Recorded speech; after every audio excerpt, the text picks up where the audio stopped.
ഇനി കേരളത്തിന് ഒരു പ്രളയം എന്ന് പറയുന്നത് ഒരു പ്രശ്നമാവില്ല. ഈ ഡച്ച് മാതൃക, നെതർലാൻഡിന് ഡച്ച് എന്നും കൂടെ പേരുണ്ട്. അപ്പോ ഈ ഡച്ച് മാതൃക നമുക്കിവിടെ വളരെയധികം പ്രയോജനം ചെയ്യും.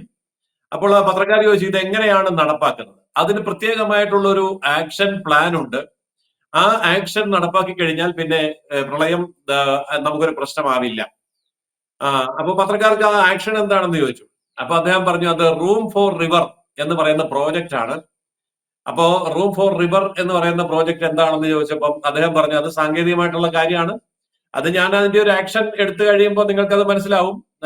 അല്ലാതെ ഇപ്പൊ അത് വിശദീകരിച്ചാൽ നിങ്ങൾക്ക് അത് മനസ്സിലാവില്ല എന്ന് പറഞ്ഞു. അത് കഴിഞ്ഞ് വെള്ളപ്പൊക്കം വന്നു. വെള്ളപ്പൊക്കം വന്നപ്പോൾ ആൾക്കാർക്ക് എല്ലാവർക്കും മനസ്സിലായി, പത്രക്കാർക്ക് മനസ്സിലായി.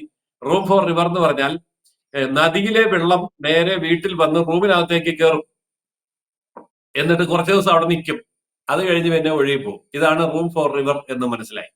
ഇപ്പോഴും റൂം ഫോർ റിവറിനുള്ള ഒരു സമയമായിരിക്കുന്നു എന്നാണ് തോന്നുന്നത്.